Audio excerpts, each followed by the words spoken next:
Hello and welcome to the Last Word on Spurs. We do hope you're keeping very, very safe and well.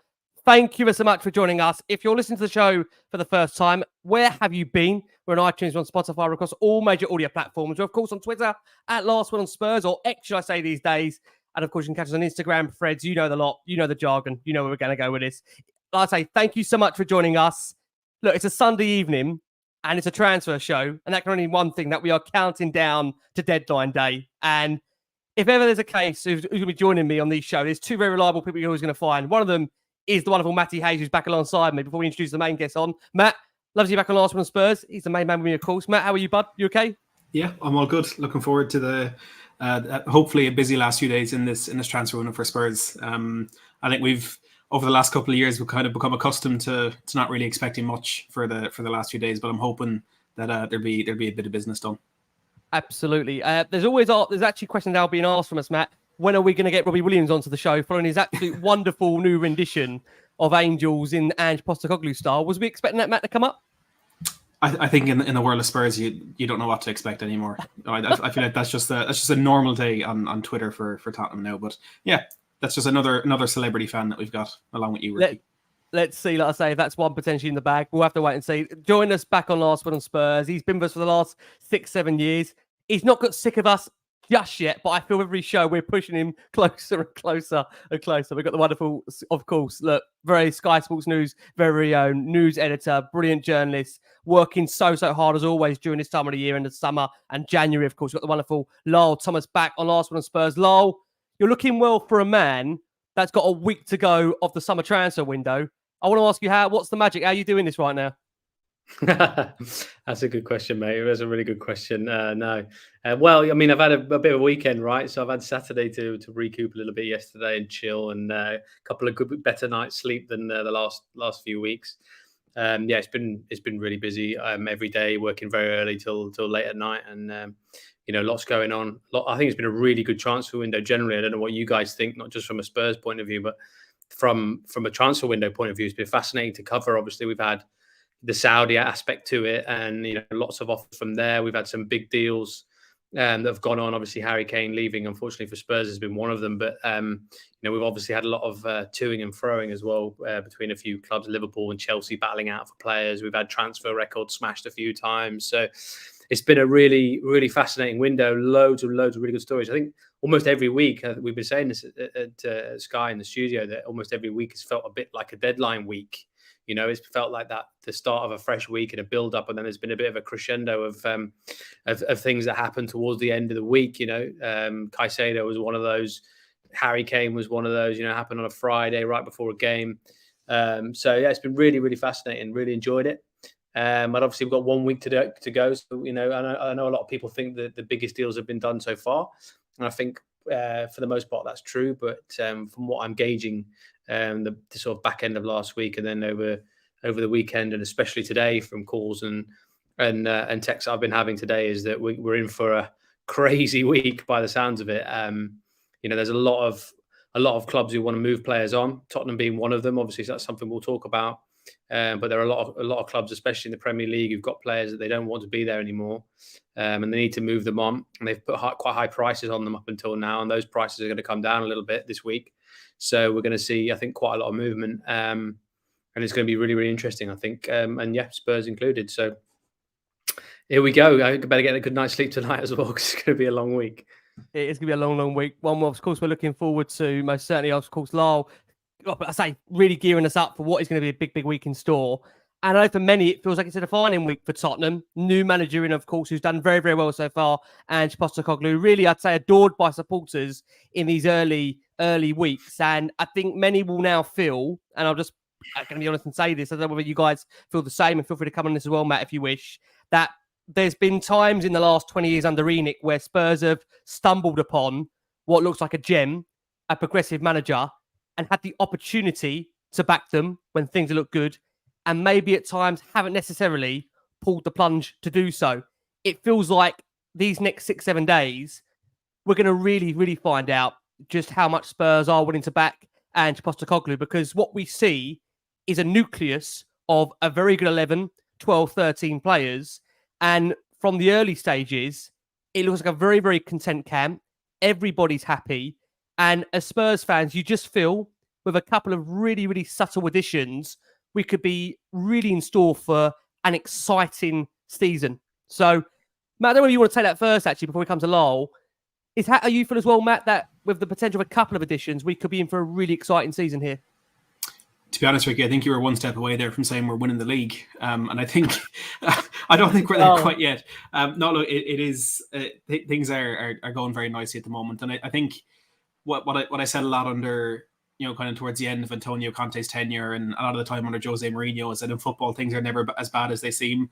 But the opposite of that is also that things are never as good as they seem. And it's been a fantastic start. And what I'm enjoying a lot from 𝐷𝐸 Postecoglou is that he's really trying to keep those expectations in check and saying that, there's still a lot of work to do, but the early signs are absolutely fantastic. Like you said, we have a squad that looks so happy, that looks like they're loving the football that they're playing, which is half the battle when you're at the level that we're at.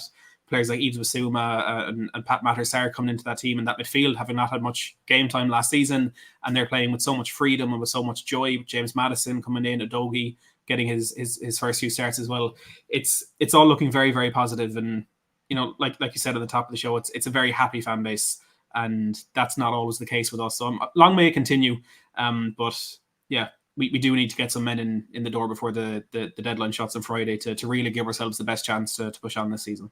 I must also add, before I bring Lyall in, not only is it obviously, of course, about bringing players in, it's all about getting players out. Spurs have to get, you'd arguably say, between 7 to 8 players out to really trim that squad down, so you do have a sign where the squad is essentially really competitive for 𝐷𝐸 Postecoglou.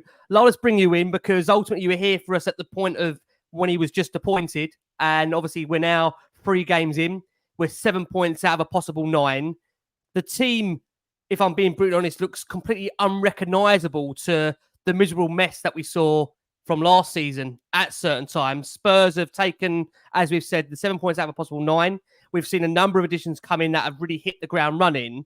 And he has completely changed the squad that he's inherited so far. So I'm really intrigued to know, before we come on to all the juicy stuff, which, guys, it's coming soon after this. How do you feel, Lyall, about Spurs' start to the season under 𝐷𝐸 Postecoglou? Well, I'm the same. I think it's really good. I think it's been really good. I was at the Brentford game. I was at the Tottenham Man United game as well. And obviously, I watched the game yesterday lunchtime as well at Bournemouth on TV. And I think Tottenham looked really, really good. Even the first game against Brentford, I was really, really encouraged by the application, the attitude, the system set up. Tactically, they looked very astute. They knew what they were doing. There was a plan. They know how they want to play.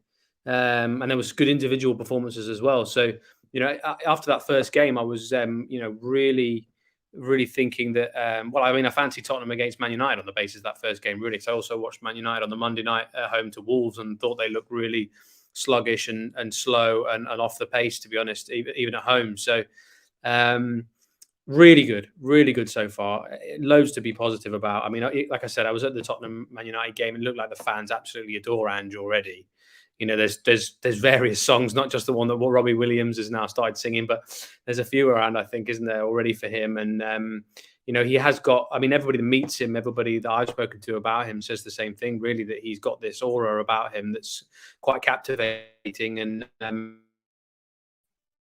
it looks obviously players have caught onto that as well. And he's done what he feels necessary, I think, during to get that team in place ready for the first game of the season. And that's, not for want of some quite significant decisions being made. Obviously, Harry's departure being one of them, but also if you look at some of the players that have been very important in the first team squad for quite a number of seasons who are not there at the moment, who've all been part of this leadership group that was there before, Harry Kane, Eric Dyer, Højbjerg, Hugo Lloris, these guys have not been involved. And it's a new breed of Spurs, really. It's a new team that he's looking to put together and take forward. And I think he's needed that refresh for quite a while. And he's managed to start that process off. And he's done a lot of work on that already. And you're already seeing them reaping some of the rewards for that, really. The thing that surprised me the most and impressed me the most against Brentford was the fact that it was 3 days, or probably even less than that, after 2 days after Harry Kane had left.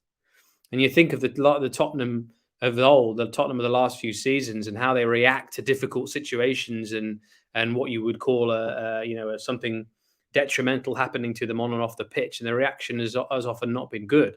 The reaction was really good against Brentford. It was almost as if, right, we're going to show everybody that we're ready to move on without Harry as a team. That's no disrespect to Harry Kane, obviously, and what he's done at Tottenham and what people think of him at Tottenham, but that is what Tottenham need to do now. They need to move on to a new chapter in the history of the club now, and that's what they're doing. And so, yeah, it's been a really, really good start. A really good start. I mean, listen, I'm sure there'll be some issues along the way. I'm sure there'll be some rough patches of form that come along. Obviously, we'll talk about the squad a little bit. We'll talk about what options they've got and what options they're also trying to bring in. And you have to think that one or two injuries around might cause some issues, but at the moment they don't have that, and they've got a big group to choose from, and it's quite plain to see, I think, which players he likes and which players he's looking to go with now in the future. And some of those new signings are in there again, which we'll come on to, have been really impressive in that start as well, which has also helped. But generally, yeah, to round it all off, I think that the general atmosphere at the club is night and day compared to where it was last season, and that's a huge part in thanks to Ange, what he's done. Before we do get on to some of the players that Ange might be hoping to bring in over the next couple of days, Lyall, I want to ask you about the business that he's done already, and a few players that are already looking extremely important in that new chapter of Spurs that you were speaking about there. And just to recap quickly on that business, the most recent signings were Mickey van de Ven and Alejo Valise. Van de Ven coming in for £34 million, rising up to potentially 43 in add-ons, and Valise coming in as well from Rosario Central for, it was £13 million. We get all the details of that from Rosario Central as well, a 10% sell-on clause for them too. They're the fifth and sixth signings for Spurs. We also brought in James Maddison, Ashley Phillips, Guillermo Vicario and Manor Solomon. What have you made of the business that Spurs have done so far this window? I think it's been good. Obviously, we talked a little bit earlier this summer about some of them, didn't we? And obviously, Van de Ven has come to fruition in particular since we talked about those players before. Obviously, a few of them haven't really played yet. They're a bit more for the future. Obviously, Valise, the striker, is only 19. He's got a long way to go and things like that. But if you look at the players that have come into the team straight away and how they performed, I mean, again, it's been a part of the impressive start. I mean, Van de Ven in particular, at 19 or whatever he is, or 21, he's come in and taken to the level immediately. I mean, I know that Tottenham's intention with him was to bring him in to develop as a development player, really, someone to bring in and not necessarily play straight away, but he's been thrown in there and he looks like he's been playing in the Premier League for a couple of seasons, I think. I mean, he reads the game really well. He's obviously rapid, he's obviously really quick, and he looks like he's absolutely loving it straight away. So, that's a huge, huge plus for Tottenham. The goalkeeper, again, he looks really good. I know he was actually the first choice. I think I said this on the podcast before, that he was the first choice keeper, actually, despite the reports about, them going after David Raya. He was actually the top target and they got him in and he's done really, really well. Made some great saves, looks the part. So, yeah, really impressive. I mean, there are players as well that you could say are acting like new signings. I mean, Ibasuma and Pape Sarr, they look like, I mean, where have they been? You haven't seen them at all last season, right? So they look like new signings, and I've been really impressed with them too. James Maddison, of course, we know what James Maddison can bring. We know why Tottenham signed him. We knew technically what kind of player they were looking for, but also looking for someone of his personality. So he's brought in that sort of confidence element, that swagger a little bit. He looks like somebody who's never going to give up and never going to lose his confidence despite what might be happening in a game, and you need players like that. So I think he's made a really good impact as well, not just in the team technically, but also with his personality. So yeah, obviously there's others we need to see a little bit more of. Valise, I mentioned. Manor Solomon's got some talent, but again, he's one to develop. And then if they bring in a couple more, or at least one more this week, then yeah, we'll see. But I think they've done well so far. I think you're on mute there, Ricky. Amateur hour over here. God. This is schoolboy time. This is when I need a break, right? This is when I need a break. Obviously, I think the question on everybody's lips is what Spurs should do in this final week ahead. Lyall, You might have the plan. You might know the plan. Can you share us the plan? What do you think is the plan for this upcoming week in what's going to be a decisive week for Tottenham in the transfer window, in what you feel is going to really outline the ambition of the club between now and January at least? So share with us if you can. Okay, well, the first point, I think the first point of the plan is that regardless of what happens with outgoings, they want to bring in a right winger, like a wide hand, wide off that. It's always on the crucial questions, isn't it? Daniel Levy, he must have got it. Daniel, be back. I've got you, Lyall. It's up to you, mate. What you might want to do is we are getting a couple of we are getting sections where it is lagging. In I think that's probably the best word to describe it. I don't really do a quick reset on the route, Lyall, with what you would prefer to do. Up to you, my friend. Or we can try and go again. Maybe I've got you back. I've got you back okay. at the moment. Have you got me? Let's try it. Yeah, we've got you back. Go for it, my friend. There we go. That was the powers that be trying to interrupt me mid-flow, right? It was. They try on the show. Don't worry. So yeah, they've got their ways. The first part of the plan, okay, is to bring in a right-handed forward. Yeah, someone who can play across the front, but that plays off the right. So they're not looking for an out number 9 replacement for Kane. They're looking for somebody of the Brennan Johnson type. So Brennan Johnson is one of the targets, and I'm told they've got 3 options. So Brennan Johnson is one of them. He's one they've been working on for a while. So that's possible. We'll look to see how that plays out early in the week, but there are 2 other players as well. In terms of outgoings, obviously they're looking to get out there could be as many as 10 that leave. I don't think all 10 will leave. I think it's unlikely that all of them will go, but there are as many as that number who are on the market. So I think covered. Everybody's seen, all their names out there. Real surprises: Hugo Lloris, Dyer, Tanganga, Sanchez, Reguilon, Højbjerg, and Ndombele. And then you've got Spence. I think is more likely to go out on loan because, as far as I understand, they like Spence and want to see how he develops. So I think he'll go out on another loan to develop. Same could happen with Brian Hill towards the end of the window as well. And I think Dane Scarlett as well might go somewhere on loan as well before the end of the window. So listen, we can come on and talk about those players in a bit more depth, but there's a lot of players out there. So the focus really is on getting players out and then also bringing in this forward. And listen, what I've been told with regards to the forwards is that Tottenham are looking to be ambitious and spend some money. I mean, Brennan Johnson is not going to come cheap. We're talking about a 40-50 million pound player.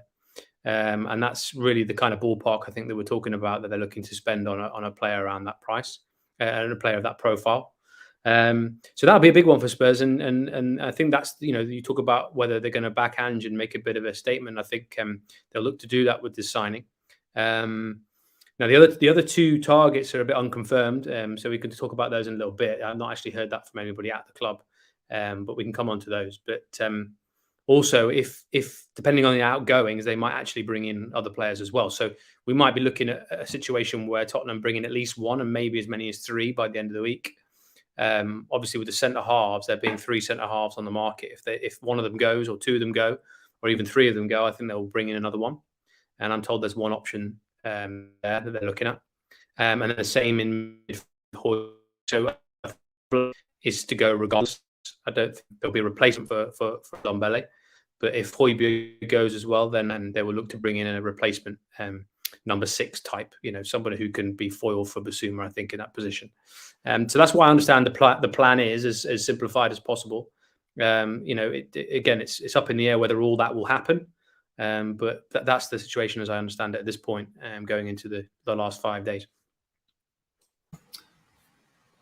Ricky's on mute. He's on mute again. Time in one. Sorry, guys. God, Ricky. That's one of those nights. No, just because we lost you on the lag towards the end there. Just to confirm what you said there in terms of outgoings. Just to be clear, you said if Spurs do manage to get out potentially more than what they bargained for, there is the potential there to bring in more than just 1, potentially up to 3. Is that correct? Just to confirm.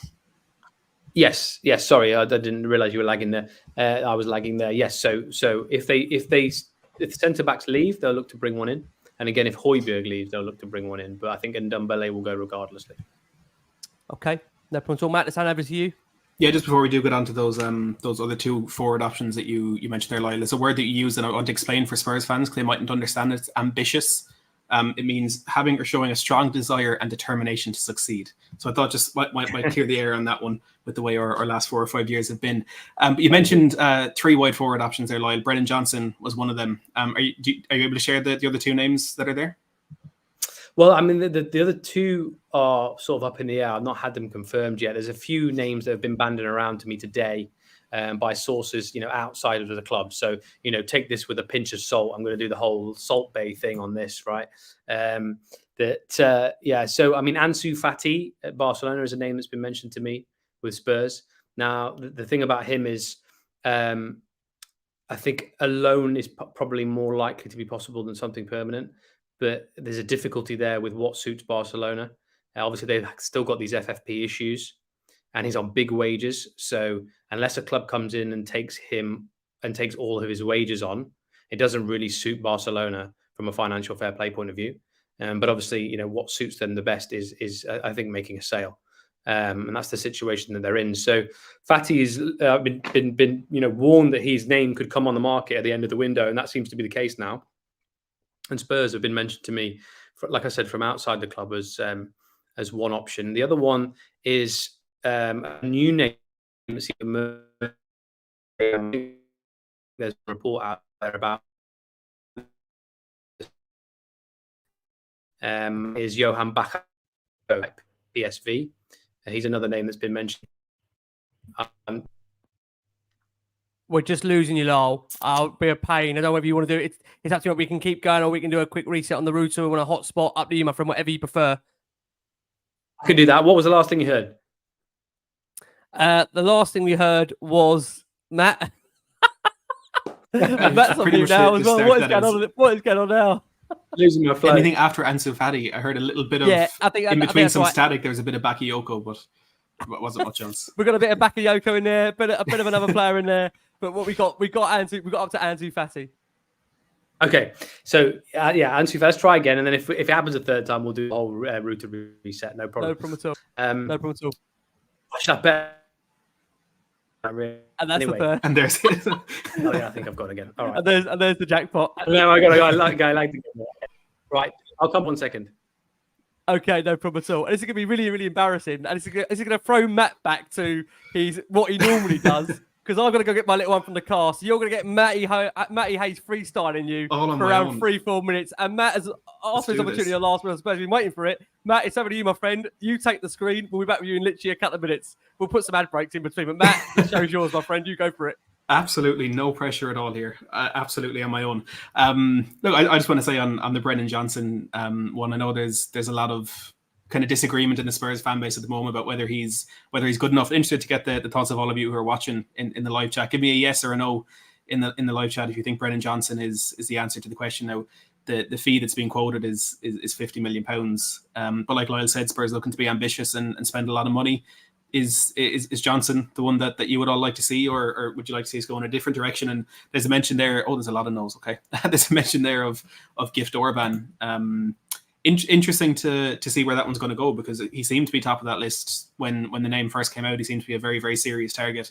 And for anyone who has seen him or has watched him play, he's an extremely, extremely talented player. But I think it just seems as though the price that Ghent have quoted for Orban is just a little bit too much. It's about £30 million. And I think if it was 15-20 million, which I think Spurs were expecting initially, it's a decent price to go and take a gamble on a player who, despite having an incredible record of late, has only been a professional footballer for a year. He's not been playing at any serious level for a while. But once you're getting to that £30 million range, I think that's not the amount of money you want to spend to take a risk. I think that's when Spurs may be just thinking, okay, let's spend that extra 10 or 20 million and get someone who's played at this level and who's maybe a bit more proven. And I'm not saying Brennan Johnson is completely proven, but he's someone who's played at this level. Ricky, Johnson, yes or no? Johnson, do you know what, Matt? It's one of those where for me, it's a lot of money to spend. And if that is the main primary target, I would be so disappointed we haven't gone for a Gift Orban, I'll be honest with you. Mm-hmm. Only because I think Johnson is a good player. From what I've seen from him, and again, I can't claim to watch Forest every week. It's whether that word potential can be anything more than potential. That's my only worry with Johnson. Yeah. He's a good young player there. The ratio of goals and assists for me isn't quite at the level which I hoped it would be.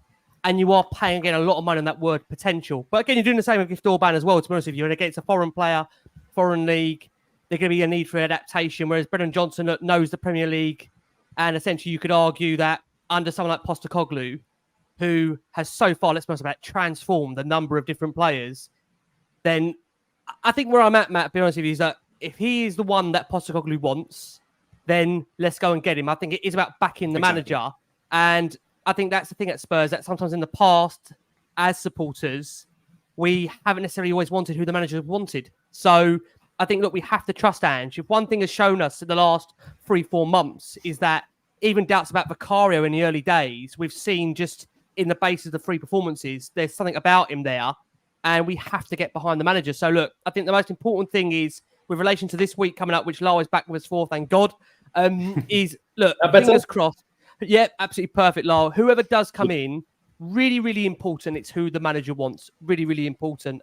So look, Matt, thank you as always, mate. Freestyling us there through for those couple of minutes. Lyall, just so we can give a recap to those that are joining the show now. So just to be clear where we are at the moment in terms of that plan we said for the week. I don't really want to quickly just recap that, Lyall, for a second. So the plan, of course, you said was potentially if Spurs. Well, look, I'll let you say it, Lyall. Let me pass over to you just so everyone knows where we're at, and we've got the clear Wi-Fi now.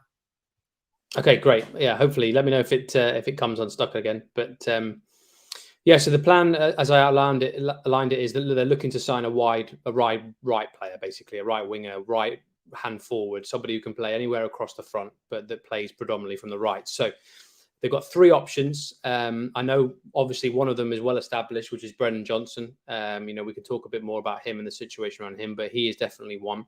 The other 2 are sort of unconfirmed, but a few names have been thrown at me today, from sources outside the club. One being Ansu Fati at Barcelona, another being the PSV winger, Johan Bakayoko. He's a new one that's emerged. Now, let's see which one that they really go for this week. We think it's going to be Brennan Johnson. They've already been talking to Forest about him. There's been various proposals, as it's always all been pretty well established now in the press and with us at Sky. There's been some players I think mooted to go in the opposite direction as well in discussions, but at the moment nothing close to happening on those. But that's the priority for Tottenham, is to get a player of that ilk, and they're going to spend some money. They've got some money to spend, sort of 40-50 million, I think, is around the price I think that we're talking about. They're going to look to make a statement on and bring somebody in who can really help up front. So I know that doesn't really answer the question and satisfy a lot of Tottenham fans who probably want them to bring in an out and right number 9. But that's what they're looking to do. And then obviously the other priority, and probably the main priority, is actually outgoings, because there's as many as 10 that are on the market. I don't think all 10 will leave. I did run through those 10 before, but I think they're pretty well established. Obviously, Lloris, the goalkeeper, the 3 centre-halves, Dyer, Sanchez, Tanganga, the left-back, Reguilon, midfielders, Højbjerg and Ndombele. And then you've got Jed Spence, who I think will go on loan. I understand that Tottenham like Jed and want to see how he develops, and obviously he's still a young player.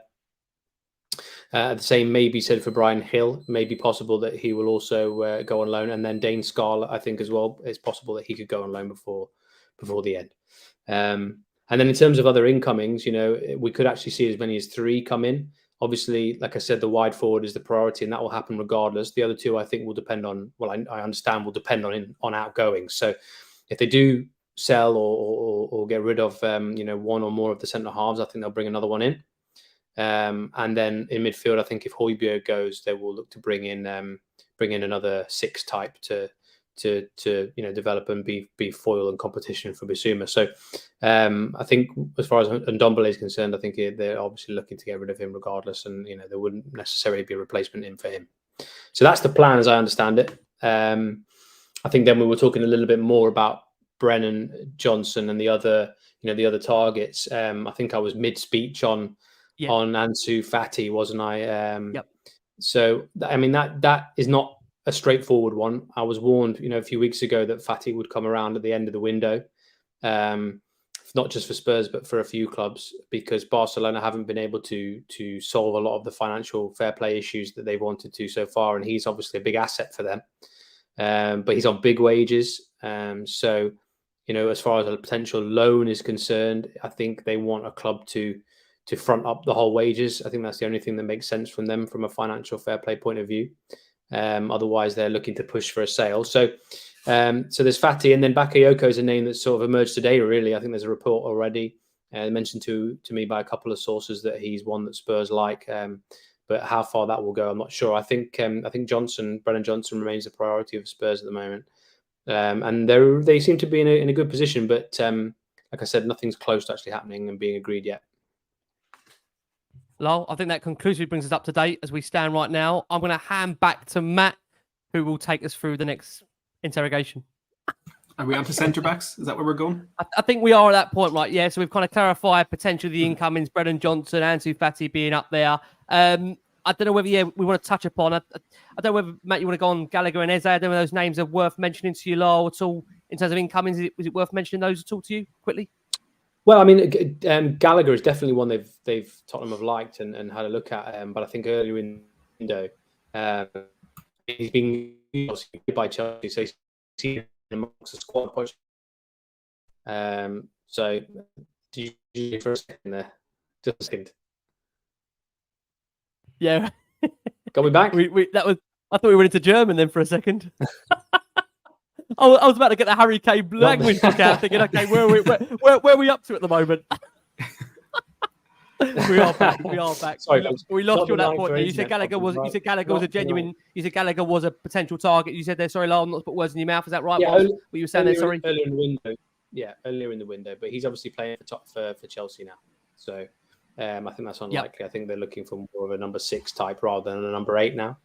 And then Eze, again, another top player that Tottenham like. A lot of clubs like him, but really expensive. Crystal Palace do not want to sell him, and they've shown recently with that they will stand firm and not sell those players. So I don't think Eze is going to be one. Okay, no problem at all. What we will do before Matt does ask about centre-backs, is this the perfect time to bring it into play? That you wouldn't believe this based on this show, but Last Word on Spurs, they are actually powered, if I can say, by NordVPN. You wouldn't believe it based on this show, but we are powered by NordVPN, and you can get yourself an exclusive discount right now off your NordVPN plan to go to nordvpn.com/LWS to get yourself 4 extra months for free, and there's no risk-free to 30-day money-back guarantee. Lyall will send yours in the post to you, don't you worry. So, look, listen, don't worry, Lyall. By the time you come back on in January, we'll all be good to go. All things going. Daniel Levy does not want this show to go ahead tonight, does he? Bless him. Daniel Levy does not want it to go ahead tonight. I'm going to hand back to Matt, who is going to steer us through where we are in terms of potential outgoings and some more incomes potentially. Matt, over to you. Yeah, I think it could be Daniel Levy, but I also might have to check if my dogs are still in the back, so they might have made their way over to Lyall's house and eaten his wires as well. I just want to ask you quickly about centre backs, and despite the fact that Spurs have already brought in Mickey van de Ven and Ashley Phillips, Ange Postecoglou hasn't hidden the fact that he would like to bring in another centre back into the ranks. And again, I'm sure that could be dependent on potential departures for the 3 players that you mentioned.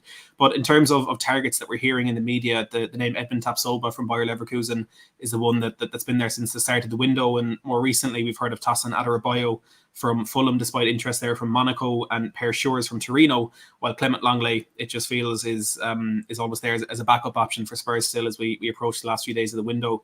Do you have any knowledge as to what Tottenham's list looks like there, and maybe who could be top of that? Well, I mean, that's the list that we covered, isn't it, earlier in the window? So that was the centre-back list that we were aware of earlier in the window of about 5 names. So I think you've covered that there. So, I mean, if we go through them, Tapsoba, I don't think it's going to happen. I think it was either or with Van de Ven and Tapsoba, just given the financial outlay, and Bayer Leverkusen are really, really determined to keep him and have been. So I don't expect it to be Tapsoba at this stage. What I do know is that they would prefer to bring in another left-footed one if they can. So I think that's what they're looking for. I mean, there aren't a great deal of options, left-footed centre-halves on the market. So that's going to be tricky. I mean, I think they will certainly, if one leaves or more, they will look to bring in one regardless. So I don't think it's actually a foregone conclusion that it has to be a left-footed one, but I think they'd prefer a left-footed one if they can. So if you go on that list, the only left-footed one on that list that remains is Lenglet. Lenglet is still available from Barcelona. We know Spurs and Barcelona have been talking, off and on through the summer about various players, Lenglet included. So, that's. I've been told today it's unlikely, but by some sources around the player, they're not expecting that to be something that happens. But Spurs have got one option. I'm still trying to find out exactly who that option is and whether there's another player that's actually coming to play. I think Tosin Adebayo is looking increasingly unlikely. It looks like he's going to Monaco. And who's the other name we mentioned on that list? Per Schurz, another one they like, but again, right-footed. So some work to do, certainly on my behalf and the other journalists out there, to try and find out who this option is that they've got, and whether it's one that we've already talked about or whether it's actually a new one that's come to play. Because that does happen at the end of the window. New players who come on the radar, as we've been talking about already with players like Fatty and Bakayoko. So yeah. Very quickly, Lyall, on that, if you don't mind me asking, on the centre-back situation, bearing in mind the fact you mentioned there, it was maybe a toss-up potentially between Sapsoba and Mickey van der Ven. They went with Van der Ven. On the basis that it feels that Spurs are looking to quite heavily invest on a attacking player, as we said, in the final days of the window. Do you foresee then, if they are going to look to bring in another central defender, I'll put this in the most politest way, it's not going to be someone of, how do I put this, of an extreme high quality price level? Does that make sense where I'm coming from on that? In the most politest way I put that. I think what you can see has happened is that Romero and Van der Ven have really emerged as the first choices. And I think, any player that's looking at Tottenham at the moment and their representatives, their agents and selling clubs, and even Spurs are probably looking at that now thinking, well, we've got our first choice pairing. I mean, especially the way that Van der Ven has played. I mean, I know that originally, they saw Van der Ven as someone to come in and develop. So I think they were looking at a situation maybe where they'd have brought in Lenglet and brought in Van der Ven, and Lenglet would have been the first choice, and Van der Ven would have developed under him. But actually, that situation has changed because I think Van der Ven is looking like the first choice at the moment. So that's a bit of a conundrum: is what kind of player do they bring in? Do they bring in somebody who's a bit more experienced, somebody who's a bit older, who doesn't mind being second choice? Or do they bring in another young one to compete? Somebody they're not going to spend a lot of money on, and then there's therefore that pressure to play them because of the amount of expenditure that they've put into that player. But somebody who actually can also come in and develop, or whether it'll be a lone one. I mean, you have to think that Lenglet still fits the bill in a number of different ways, in the sense that the affordability of the deal is there. He's had experience at Tottenham. He knows Tottenham. He's played in the Premier League. So. He ticks a lot of boxes, but as I said earlier on, his people around him, they seem to think that was looking pretty unlikely at the moment. So, yeah, that's the situation around the centre half as I understand it. See, my only worry on that, I'll be honest with you, and again, I'll let Matt take our next one on Hugo Lloris, is essentially that my worry is an injury to Van der Ven or Romero. And with the most politest way I say this, and again, people annoy me for saying being polite. I know a lot of players watch the show. You're back down to Davinson Sanchez, Eric Dyer, who, quite frankly, in the most politest way, are just simply not up to that required level. So that worries me. I mean, again, I do totally understand you're not going to go and splash 60, 70 million on a centre-back that's gladly going to sit on the bench. But at the same time, it would be nice to have someone that you do feel is of a player's...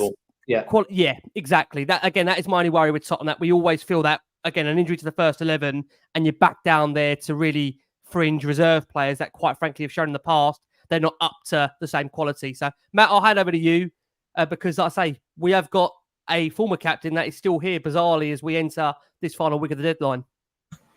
Yeah, and I think, like you mentioned, Lyall, there's maybe that one target the Spurs want regardless, but any other incomings could depend on departures. And Hugo Lloris is the one that I think we came into this window, the only one we knew for absolute certainty that will be looking for a way out of the club when he released that statement towards the end of last season. And there's been a few clubs have come and gone, most recently Lazio, who he has reportedly turned down.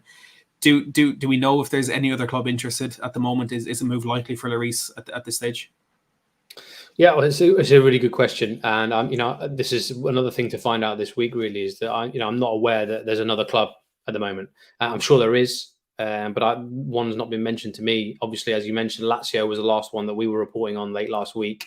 It was on and off and on and off, and it was back on towards the end of last week. It looked like, and then we were told that he'd actually turned them down. So, we're still waiting to hear for a strong contender to sign Lloris at this point. I mean, he's also turned down moves to Saudi Arabian clubs already.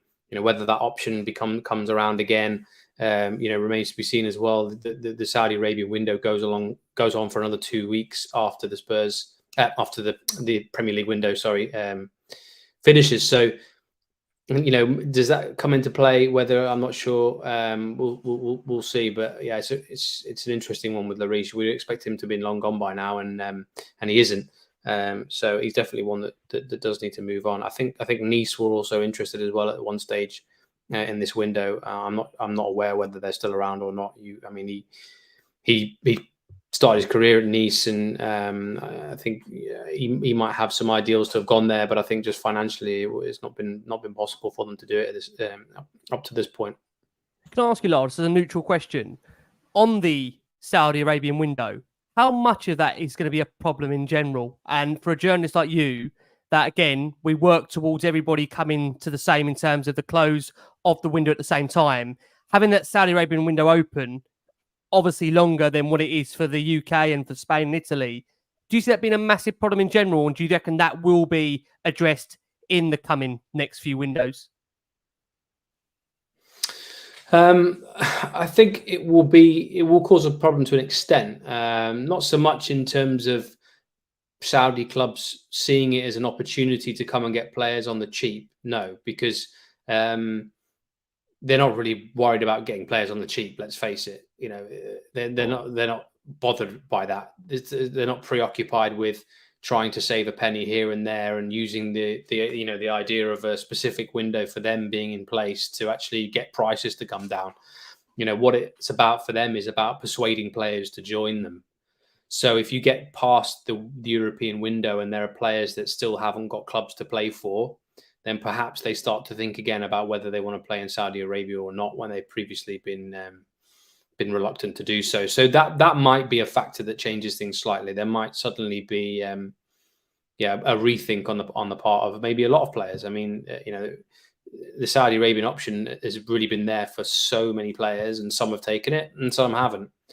But as far as the actual the deadline is concerned, I know that the European clubs have been pushing to have that deadline moved. But once it's set in stone, they're under no, FIFA and Saudi Arabia are under no obligation to change the dates of their transfer window at the last minute just because the European clubs want that to happen. Whether it'll be changed again in the future, that will remain to be seen. Obviously, the European Club Association have a lot of influence and over these things and a lot of lobbying power. So, we'll see. I mean, the last thing I'll say about the Saudi Arabia thing is that this is not going to go away. This is not a one window thing. This is it now. And talking to people who were involved with the Saudi Arabian Ministry of Football and the clubs there and what they're trying to achieve over there. What I've been told is if the Premier League clubs think this is a problem now for them, then just wait until the future, because they're going to spend even more money going into the future, and they're going to be trying to bring in even more bigger name players. And this is the start of a huge infrastructure and a huge drive to make the Saudi league as one of the biggest leagues in the world, and try and bring it up to the level of the European leagues. And that's what they're attempting to do. And it's not just a lot of parallels have been drawn with the Chinese Super League, and obviously that did have an impact in the beginning, but that was a bit more measured. Obviously, there was a limit on the number of international players that could come in. There was, it didn't really take off in terms of the interest that much. But Saudi Arabia are looking to make their league as big as any other in the world. So, we can talk about that another time, perhaps. Yeah, I feel like every club is benefiting more than Tottenham in this Saudi Arabian situation. It does feel like that way, but go on, Matt. I'll have that to you, my friend. Yeah, with all this money they have and all the signings they're making, they don't want Ndombele's, they don't want Tanganga's. It's nothing ever goes our way, does it? But speaking of Jaffa Tanganga, Lyall, he's one player who is attracting interest from the Premier League, with Luton Town and Everton apparently interested in taking him on loan, and there's interest from the continent, as there has been for him for a number of years, from Inter Milan this summer. He broke into the team 5 years ago at this point, and he's been in and out. He's made 50 appearances altogether, but he's never really been able to make that place in the team his own at all. And it does look as though he could be moving on. Is that one that you expect to materialize over the next 5 days? Yeah, I think so. I think he's been waiting for Inter. So Inter Milan are interested in him. He is on their list. He's on their sort of not long list. It is a short list, but sort of further down. Obviously, their priority has been trying to sign Benjamin Pavard. But I think if you're Japhet Tanganga and you narrowly missed out on a dream move to AC Milan last year, and Inter are there for you, it makes sense to want to wait and see if that's going to become possible. So. Yeah, there are Premier League clubs that are interested in him as well. A few you mentioned there, Luton I'm aware of. So I think he's got no shortage of options. So yeah, I think he will go somewhere, and I think he needs to, because I think it's time he started playing football regularly every week, because he's a talent. There is a talent there, and there's a Premier League player there in the making, I think, and he just needs that backing and needs to have regular games. And he's a lovely guy as well. That's good to know. That's all these guys are so genuinely lovely guys, which is great. But like I say, as a benefit for the football club, I just don't know about that. But there you go. Jed Spence. I mean, Lyall, you was here last summer, and I remember asking you on God knows how many occasions, when is this deal going to get done? When are Spurs going to sign Jed Spence? And you kept saying to me, it's going to take its time. You've got to wait it out. As you always said to me, you've got to keep calm, got to be patient. All that waiting, all that patience, and what has it been for? What has it been for? It's been such a disappointment. And again, it's hard because you don't know whether it's a disappointment on the player, because we are hearing reports that essentially he hasn't shown the greatest attitude behind the scenes. But then at the same time, you look at the way he was treated by Antonio Conte, again, according to reports, wasn't really given much of a look in last season. What has happened to Jed, and where are we on his future? Bring us up to speed, where you feel his future will lie between now and the deadline. Well, I think his future will be somewhere else on loan. From a technical standpoint, he's a talented player, and I know Tottenham like him as a player, and want to see how he develops and see if he'll develop into a real asset for them. But you're right. I mean, he wasn't seen as one for Antonio Conte. There was a mismatch there. I don't think certainly as I reflected quite significantly last year, if you remember that Jed was a club signing. He was one that the club wanted to bring in and develop, and that Conte was on board with them doing that. But when you're in that situation where there are players that the club want to bring in, and there are players that the manager prefers, there's always going to be that element of, he's not my choice. And so I think there was some of that last year that was rumbling on the few, through the first few weeks and months or whatever. So, it was obviously the best decision for him to go on loan to Rennes. I think he did all right there by all accounts. And then as for now, I know there's been a French club in for him in the last week that's put the potential Leeds move in jeopardy a little bit. But I think the Leeds move is still potentially there. So there has been some clubs abroad. There's been a host of clubs in the Championship that have wanted him. There are still clubs in the Premier League that want a right back, but I think they've got more preferred targets than Jed. So, whether he waits to see if any of those come around or whether he goes for a move in the Championship. I think Southampton would be an interesting one to look at. I know Southampton have got a long-term interest in Jed, and then maybe a movement on Kyle Walker-Peters. So that happens, Jed go, or maybe being Leeds. I think where I see Jed is probably on some Championship club, most likely. Lyall, can I ask you, because you mentioned it there about the word club signings, do we know, and this might be a tricky question to ask you, are any of the current crop that have come in this summer, do we know if any of these are club signings? Or, according to Postecoglou, they've all seemed to have been approved by him. He's all spoken to them beforehand. He seems to have been really influential in their play.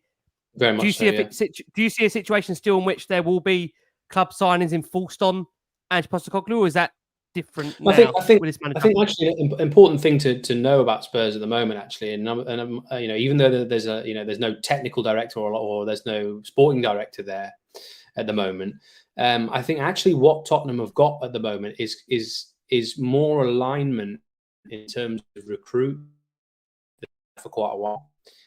Because what you've got is a situation where, you got me. Did I go there mid-speech? I'm just getting to the interesting part, and you lost me for a second. No, it's not your fault. Yeah. We've got you back now. We'll let you start again there, because that was really interesting stuff. We'll let you start again there. Okay. So I think what they've got at the moment is actually more alignment in terms of recruitment they've had for quite a while. Because you've got Ange, you've got the scouting department that are led by Leonardo. and he's quite well thought of in the club, and I think he's quite well thought of by Daniel Levy and with Ange. So I think that's going okay at the moment. And also, obviously, with Ange's representation with CAA base, they've got a long-standing good relationship with Tottenham. So I think there is a certain amount of alignment there where, they're actually choosing. They're all aligned on the players that they want to choose, the club, the manager, and actually be able to facilitate those players coming in. So actually, I think it's going a lot more smoothly than it probably has done for a while, especially in terms of talent choice and bringing those players in. So yeah.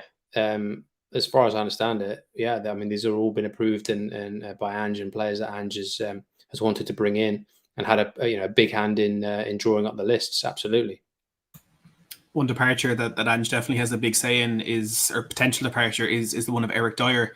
And as he moves into the last 12 months of his contract, it's turning into a very, very tense situation.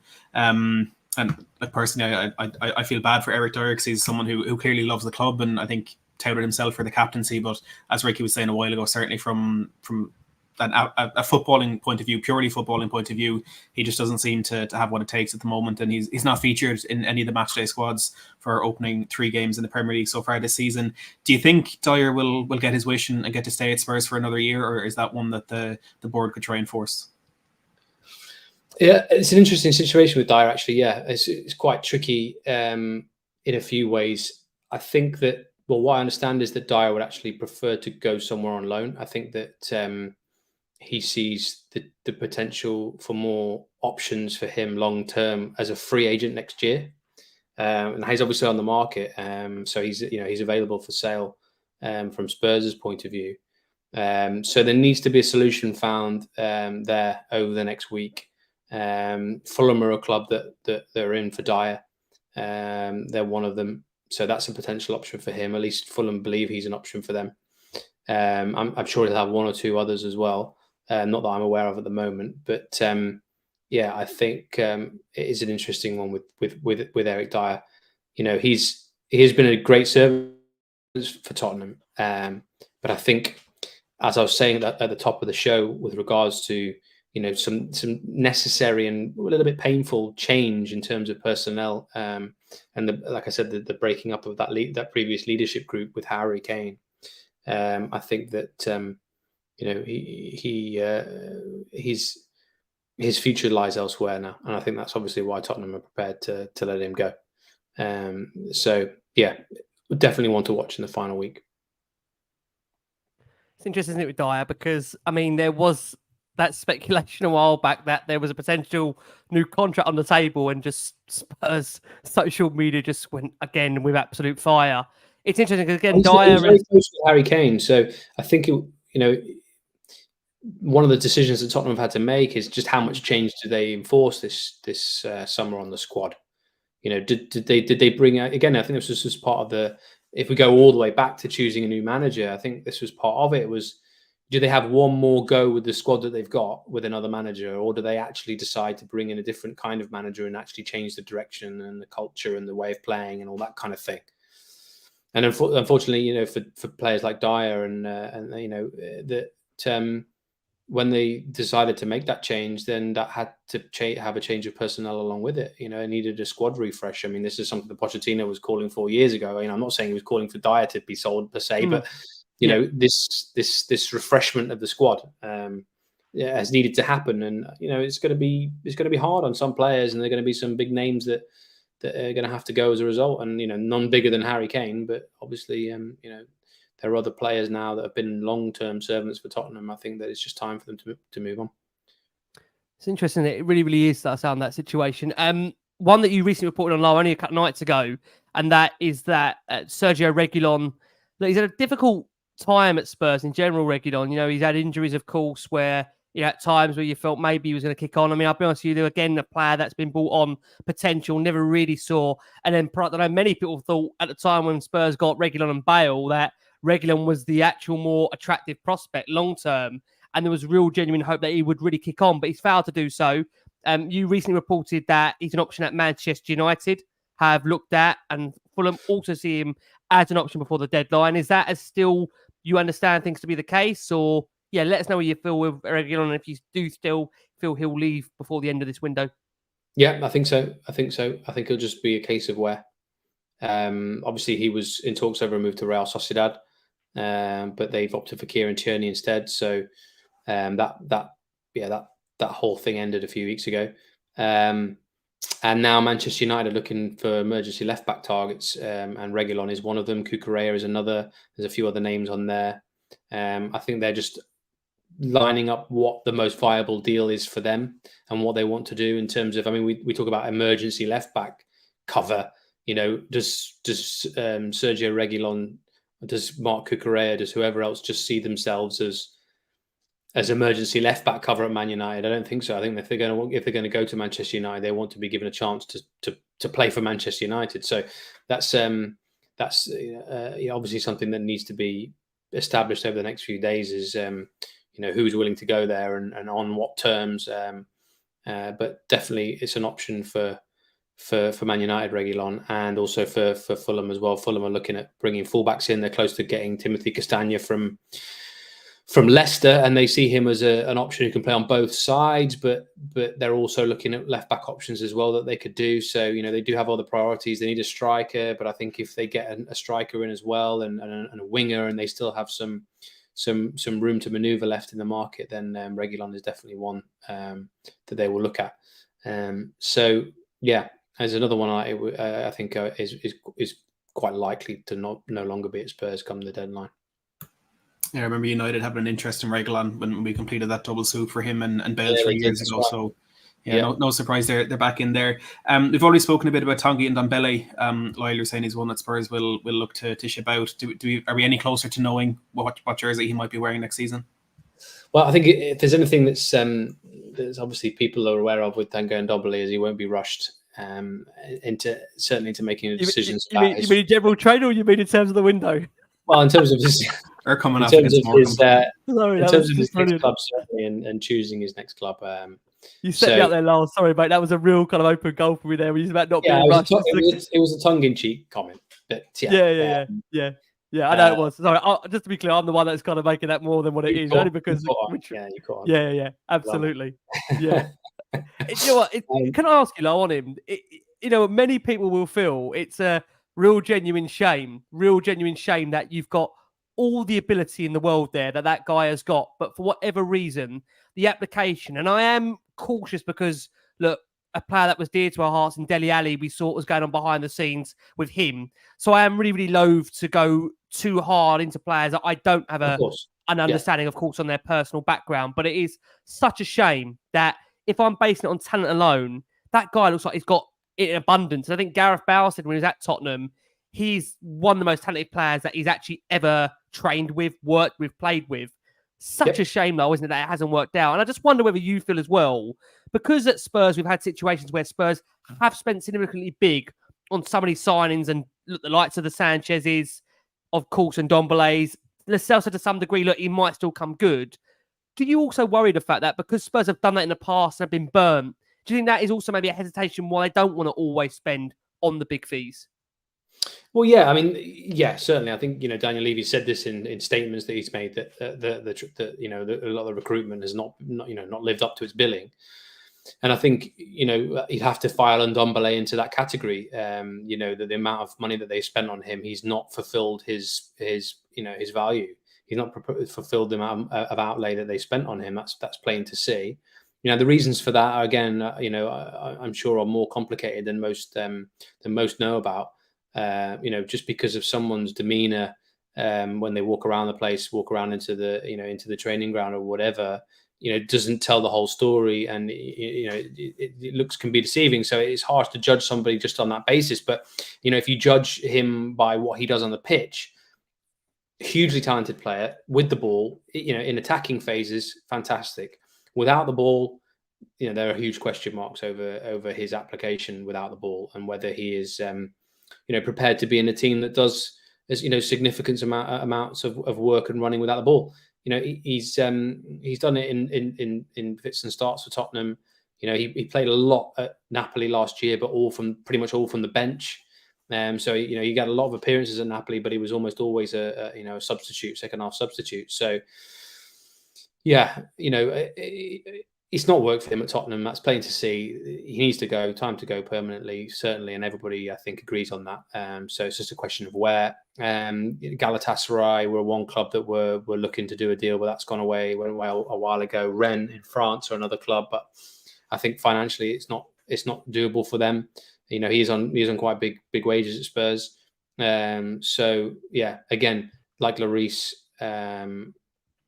we're just waiting for the club to be named the one that he's chosen and the one that's come along and is prepared to take him. And so hopefully that will happen in the next 5 days as well. So I think, again, you wonder if a Saudi's an option potentially. Of course, that extended deadline is that one. Of course, one. I think Saudi Arabia is an option for most players who are on the market. So it's probably fair to say that it is. I mean, again, going into the way that the Saudi Arabian system works, it's actually a bit what's the word? Because slightly misinformation to say that it's the clubs that want the players per se. It's the country decides who the players are. Right. There you go. Okay, interesting. I mean, okay. The Ministry of Sport, the Saudi Investment Fund, the government, as a group, they decide which players they want to bring into the country. And as far as I understand, it has to be sanctioned by them. And then I think the club it's more a question of the club being chosen. That's how I understand it to be. And I think Michael Emenalo, you remember at Chelsea, is working as a director of football, sort of a technical director for the I think for the Ministry of Sport, I think is who he works for. And I think he's player brought into the country and where they play to balanced and fair. You know what? Well, we could do another hour on this subject. It's honestly so fascinating, but I won't for the sake of all of our times. Matt, I'm going to hand over to you. I did nick Matt's question there. Actually, behind the scenes, there's a bit of a running order. I've got to nick Matt's question, so we'll come over to Pierre-Emile Højbjerg and hand back over to Matt. Matt looks at me like, "What did I just do?" I didn't do that, Matt. Let's hand over to you, bud. Look, to be honest, the day that we follow a running order for a full show work is the day that I don't want to be here anymore, because that's just not what we're about. No. Keep it around the box. Keep it fresh. Exactly. But yeah, Lyall, Pierre-Emile Højbjerg, there's been a long-standing interest this summer from Atletico Madrid, and it's one that's gone back and forth throughout the window. It's been on, it's been off, it's been on. But as we come into the final days of the window, we don't feel to be any closer to a deal being agreed there. We know that Højbjerg wants the move, and I'm sure Champions League football is something that's attracting him there. Do you think he'll make that move before the deadline? And just to add on to that as well, with Rodrigo de Paul's failed move to Al Ahly over the last couple of days, could it be a case that Atletico just might not have the funds at the moment? Yeah, I've been told that it's very unlikely if that's going to happen. If not, it's completely off the table. I think at this point, I think he's been off for quite a while. They've only been able to do a loan, Atletico, again because of their own financial fair play constraints. And I think even a loan for Højbjerg is difficult for them to fit in with their financial fair play. So yeah, I think it's fair to say that Atletico is off the table for Højbjerg at this point. But that's not to say that a move away is off the table, though. I mean, I've been told that it's still possible. Again, the identity of a club is what's missing at this point. As far as we're concerned, I think Højbjerg, if he's going to go, he wants to go to a top club. I don't think he wants to make necessarily a sideways or a downward move. I think his situation is a little bit more, what should we say, 50-50, because obviously he's been involved, and I think as far as Ange is concerned, he wants him as part of his plans. Now, if Højbjerg has an option and he decides he wants to leave, I think the situation is that they wouldn't stand in his way. But he's obviously been part of the team and part of the squad. So that's why his situation is up in the air. I think he could quite just as much stay and be as part of the team as he could go. So but as far as Atletico are concerned, that's not what I'm expecting to happen. It's really weird. Just an opinion piece on him. I've really gone full circle on this window on Pierre. I at the start was thinking we need to move him on because, quite frankly, the brand of football isn't going to be, in the most politest way, playing into his own game. And I just think, I think he would have slowed us down. But having seen the way he's come on in the last couple of games from a game management perspective, I've been really impressed with the way that he has really, I would say, really taken to Ange and the way he wants the team to play. And I wouldn't be completely against him going now if he was a squad player. I would just be really surprised if he is content with that. And like you just said, Lyall, I suppose it depends on the options that do present themselves in these next few days as to what is in �ερ𝐵's mind. Because when you think about it, and you made this point, you know, you're losing Dyer, Lloris, �ερ𝐵. They're big voices in the dressing room, aren't they? And you said it yourself, it's a real massive culture change. How do you feel like as a journalist, Lyall, from the outside looking in? Is that a... Well, I think what you need from these players is to buy into. If they're going to stay, you need them to buy into what you're doing, and they need to buy into and accept what their role is going to be within that.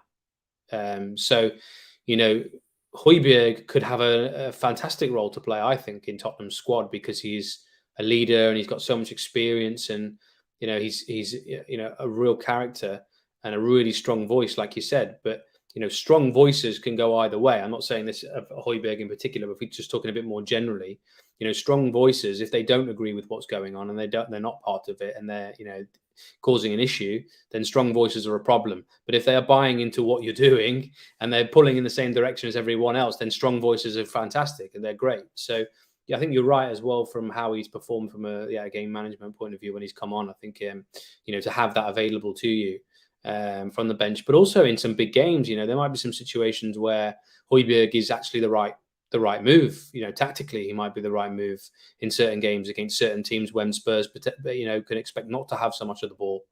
You know, maybe moving things around a little bit and moving Bissouma further up in the midfield and having �ερ𝐵 as the 6 makes more sense. It's obviously not what they've started with so far, but I think that's obviously why �ερ𝐵 has been in the squad so far, why he's been used, why he's been coming on. So, and why actually there's still a chance that he could stay, you know, at least until January or next summer. So yeah, his situation is a bit different from the ones I think that we've said we've talked about already. But yeah, again, it's still a question mark over him in the last few days. And you think, though, just to be clear on �ερ𝐵, if they were to let him go, they would be looking to bring in a alternative or replacement, if you see where I'm coming from? Yes, I'm told they do have an option for somebody to come in. I don't know his identity yet, but I'm trying to find out. Okay, listen, what we are going to do, we are going to go for our final break of the show for our listeners and audio. We've got a good 14 to 1,500 of you watching us live here again. Thank you so much for all your incredible support for Last Word on Spurs. It's a busy, busy week ahead, and one which Matt will be joining me on throughout the week. I'll be with you live from Cyprus at times. Look, if the connection's bad now, not to freak you out, I'm not sure what I want to get arrived to at Cyprus. They've promised me and assured me I've got my own little office there, and the Wi-Fi is in Greek gala, which means good. So listen, I've been reliably informed it's okay.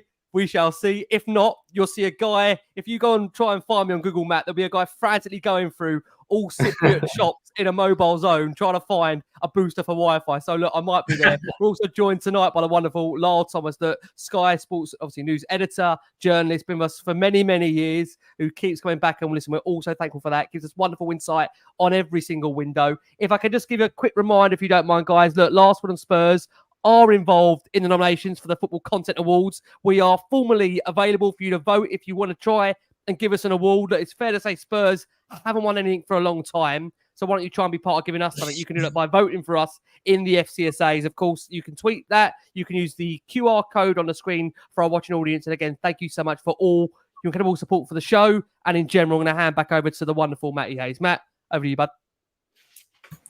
Are we going off script again? Wait, Matt, take us where you want to go, and I'm sure we'll find our way back. He asked me to keep it fresh. We're going to keep it fresh. Look, we might as well turn our attention to the strikers. And before we get on to some potential incomings, I want to ask you quickly about the big outgoing of the window, as you mentioned at the top of the show, and that is the departure of Harry Kane.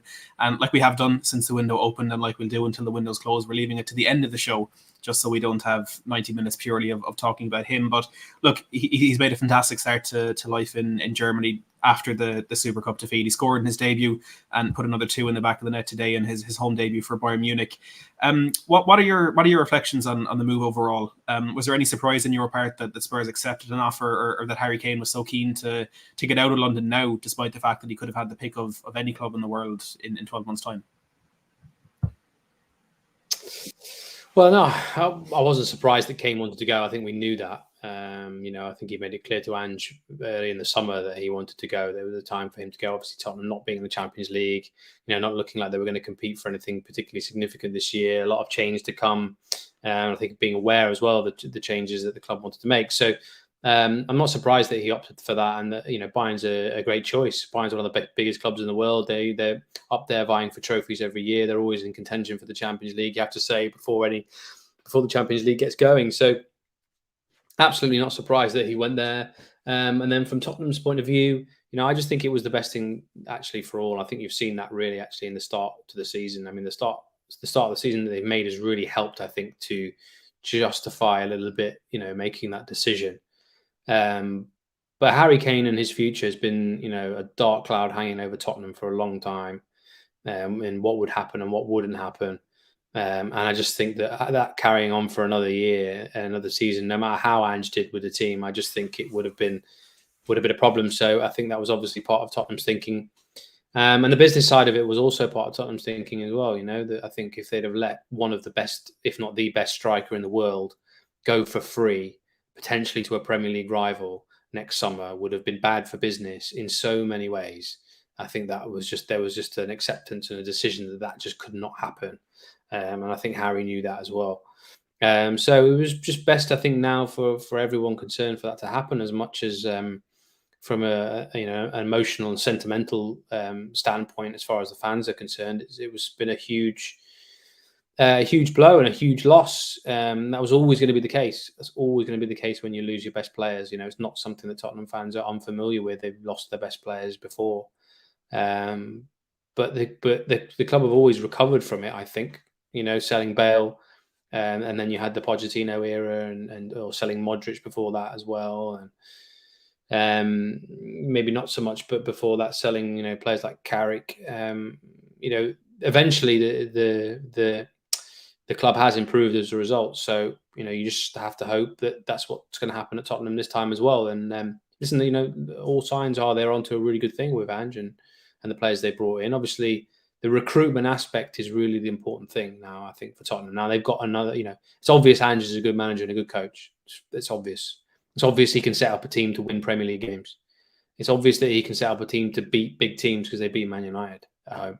So that's possible. I think from now, it's just a case of getting the recruitment right over the next, not necessarily this week, but getting the recruitment right over the next few years with Ange at the helm, because I think that's what they didn't do when they had Pochettino and when they were looking to capitalize on the place that Pochettino had put them in. I think the recruitment let them down. And the bad recruitment also causes rifts and causes arguments and causes problems at every club. So if you get the recruitment right as well, then that issue is less of a concern. So I think that's the next part of it. And we mentioned, I think a little bit, didn't we, about sporting directors and things like that. And I think that's something that Spurs will look at again once the window's out of the way and a bit further down the line, is how can they set up the club in terms of personnel a little bit more to help with that if they need to. But I think actually, if you look at this summer so far, and I talked about the line before, actually they've got alignment, I think, on which players to sign. Maybe so that they can carry on what they've got. I mean, certainly if we get to the end of next week and they get some another good name in, and the team pushes towards Christmas up towards the top six places, then you have to say they've probably had a good window. Lyall, can I encourage the quick fire round as we come towards the end? Do you mind? It'll be your last quick fire round. The internet's going to suddenly cut out in the quick fire round, but let's go. We will lose you. Guys, we're going to invite you in, of course, that the audience watching us live, over 1,1600 of you. If you want to throw any names that we haven't mentioned throughout this hour and a bit, feel free to throw some names in as we look to, of course, bring this wonderful show to a close. Lyall, like I say, he always lets us do this. Any names that have been mentioned, throw them in as we approach, like I say, the conclusion to this show. And Lyall's interrogation ends for the summer, but January looms. Lyall, can I ask you about future options for Tottenham? You've obviously clarified from a centre-forward perspective, Spurs are looking to go for someone on the right, not an out-and-out number 9. of course, Spurs had been linked with quite a number of different strikers over the course of the summer, from Jonathan David, Randall Koulibaly, Dusan Vlahovic. We had Wilfred Granotto on there of Leeds, Ivan Toney, a name as well. Gift Orban is still in around that. I know, again, he's maybe a forward option that can play off maybe either flank. Is this one to maybe look out for potentially in January if, in the most politest way, I'm sorry to keep saying that, if this doesn't work out in terms of this particular window, is this something we should keep an eye on for future windows? Yeah, I think so. I mean, obviously, one player we haven't really talked about tonight very much is Richarlison. I mean, obviously, they want to push Richarlison now. They spent a lot of money on Richarlison, and he's the number 9 now. He is the replacement for Kane. I know he's got a little bit of stick lately, or from what I can gauge on social media, but I think that's a little bit harsh. I think, filling the shoes of Harry Kane is a bit of a tough act to follow. Whether you're brought in as the new, whether the club spend money on you there and then, or you're, the next one through the door, or whether you've already been there before. And so, maybe there's a little bit of that going on, with him. But I think that Richarlison, it can be a really good number 9. I think the fans should get behind him and really support him and encourage him.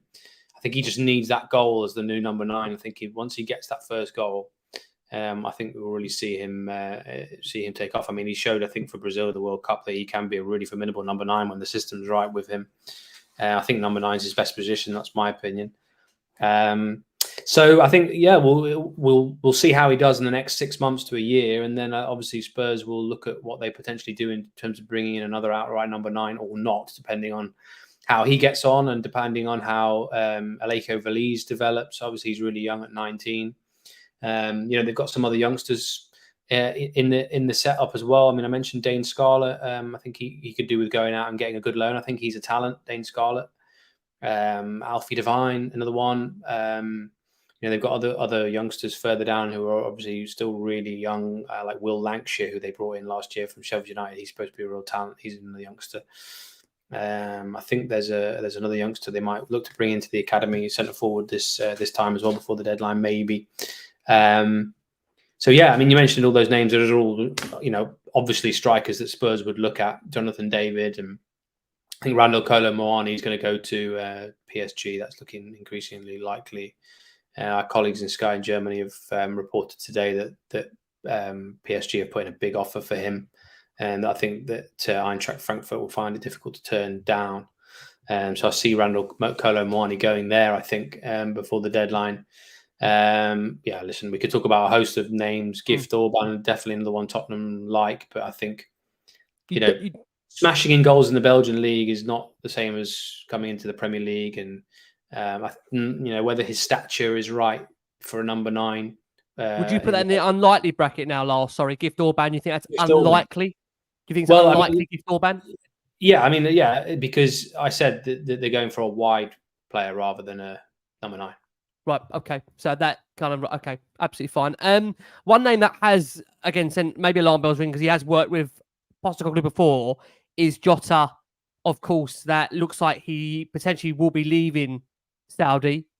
And look, again, I suppose it rules out what you're saying, because you're saying Spurs are not looking for that almost out-and-out number 9, which I would believe Jota would fall into that camp. So do you reckon we can... I thought he just went to Saudi, didn't he? Yeah. And he's already looking for a move back. Is he? Okay. Apparently so. That's the first I've heard of that. Okay. Yeah. Right. Okay. Yeah. So it's obviously not one on your radar that we're going to keep an eye on between now and the deadline.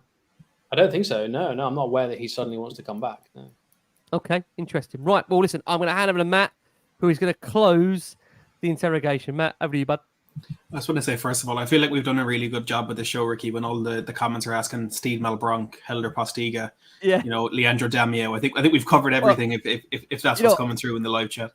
I thought I'd gone back 20 years. Suddenly when they're asking where's Matt Hayes going, where's Lee McQueen going, what's going on here? Are you transferring the guests, the contributors of the show now? Well, look, Lyall, if the quick fire round isn't your least favorite part of the show, this last question definitely is. The easy part to ease you into it is what do you feel constitutes success for Tottenham in Ange Postecoglou's first season? And the second one, as we hope the internet holds out for another 2 minutes, is how many players do you think Spurs will sign between now and 11 p.m. on the 1st of September? Okay, so what? I'm just going to clarify because there seems to be a lot of comments saying that Jota is a right winger. I'm very much aware that Jota is a right winger. Everybody, by the way. So what constitutes success? Yeah, we talked about this a little bit, did we, earlier in the summer? But I think now we've seen a few games. I think that maybe we can slightly change the goalpost a little bit. Because with when Ange was an unknown quantity at Tottenham before we'd really seen them play any games, I think I was hearing people saying to me, "Oh well, if Tottenham finish in the top half, that'll be a good season for them." Or I think the way that Ange is set up and the start that they've had, I think Tottenham should be looking to finish in the top 6, top 8, certainly. I think anything less than that, wouldn't constitute a success. Just the top half of the table, it's Tottenham. It's not, Tottenham have not been a mid-table club for a very long time, and obviously, the effort is to make sure that Tottenham don't sink into being a mid-table club. So that's very much where they don't want to be. So I think success. Let's say pushing for a trophy, pushing for one of the cups would be really good. A really good cup run, and finishing. Listen, if Tottenham finish in the top 4 in the Champions League, that's monumental. I think, considering everything. If Tottenham finish in the top 6, 7, I think that's success and a real push towards the latter stages of cup competitions. I think I said before as well, though, that I think what Tottenham fans really want to see is a team again. They want to see the return of the way that Tottenham should be playing football and a team playing, with the right attitude and application and pushing for things. And that's what we've seen so far already in 3 games, haven't we? They've beaten Man United at home. They've had a tough, hard-earned draw at Brentford on the opening day, and then they've gone away to Bournemouth and got a result on a clean sheet. So, yeah, I think it looked really good. And then you said how many players, didn't you? Mm-hmm. I thought you were trying to dodge that one there. That one. Well, I think one. I think definitely one. Obviously, I think they'll bring in a wide right player. I think that will happen. And then, obviously, in terms of outgoing. So it's difficult to say just because there's so much that needs to happen for those other 2 to come in because the other players have to move on. So I'm going to say 2 likely. I'll leave it at that. Thank you, mate. It's always a pleasure having you on. I think it's fair to say, look, whatever happens for you in general, it's going to be a busy, busy week in store. That's barring us as Spurs fans to come. Where can everybody keep an eye on what's going on with you, what you'll be reporting on, and of course, just the nature, the chaotic finish to the transfer window, right? Where can everybody find that? Well, Sky Channel 409, Sky Sports News, of course, the best channel on TV. You can watch it there. Obviously, our deadline day coverage, especially, is unparalleled. It's the place to be. Ricky, you were there last year. You know that. I was. Or in January, I can't remember. It was January, wasn't it? Yeah. Or was it last summer? Yeah, January. It was January. I've got to say, it's man. I mean, I can't remember exactly. So, yeah, well, I saw. Well, I saw you glancing, and literally, you're running around the studio. It's a mad time. That deadline day. I mean, you just see everybody there. It's in the space of a minute how things change. I think that's a really important point, Lyall. I'm sure you want to make is that with every transfer, things can change, right? I mean, there's no definitive that until that deal is done and the player is, got the shirt, hold up and it's done and it's signed the contract. No deal is done. I think again, when you're around, you guys around the studio, it's unbelievable to see what goes on around there. Yeah, if people remember that you've had situations, and Tottenham have had this situation with Willian. Yep. For as long as you have situations where players can undergo medicals with clubs and then decide to go and sign for someone else, it's always a really difficult one. And but that's what we love about it. That's what you want. You want those dramatic things that can happen. That's what makes the transfer window so compelling. That's why people like it so much. Not because they have people telling them every little single incremental update on a transfer every single day of the week. It's the ones that come out of left field. It's the ones they weren't expecting. It's the players turning up at clubs that they never thought they would sign. That's what makes it dramatic and compelling and fun. Certainly fun from a journalistic standpoint, as much as it is stressful, but yeah, fun as well. And that's what makes it so good. And you just don't know when that's going to come. So we as journalists can do our best to bring you as much information as possible and present that to you, to hopefully give you a really good idea of what might happen and who might come in and that, but and obviously keep on top of how the deals are progressing. But yeah, anything can happen. So I think, like I said, I spoke to a really, really prominent agent from a big agency this morning who said to me, "This week's going to be crazy." Lyall, he said. So there you go. Let's see how crazy. My wife's going to want to hear that. If I tell her that. It's going to be a busy week in store. If I make it to the other side, guys, you're lucky. It's a miracle, I tell you. Yeah. I want to say a massive... Tune into Sky Sports News. That's where you'll see it. Obviously, you know, on skysports.com as well. The transfer centre is where all the transfer information goes on in the transfer centre. You know, even the there's little snippets that go in there, analysis that goes in there. You know, I'll try and talk to the guys that run that transfer centre as much as possible to give them just extra bits that hopefully you know, get people interested. And then obviously, yeah, you know, I am on x.com, as it's now called, which you can see at the bottom there. So there. Lyall, mate, honestly, I tell you, it never ages, these shows. We always love them. Thank you for all your time, mate. We are looking forward again to the madness of the end, and then we'll have you back in January and everybody's a bit more fresher and ready to go again for what always feels like a crazy 28, 29 days of a month in January. Absolutely mad. Matt, we're nearly there, mate. Great show as always, right? Always insightful, always bring having Lyall on.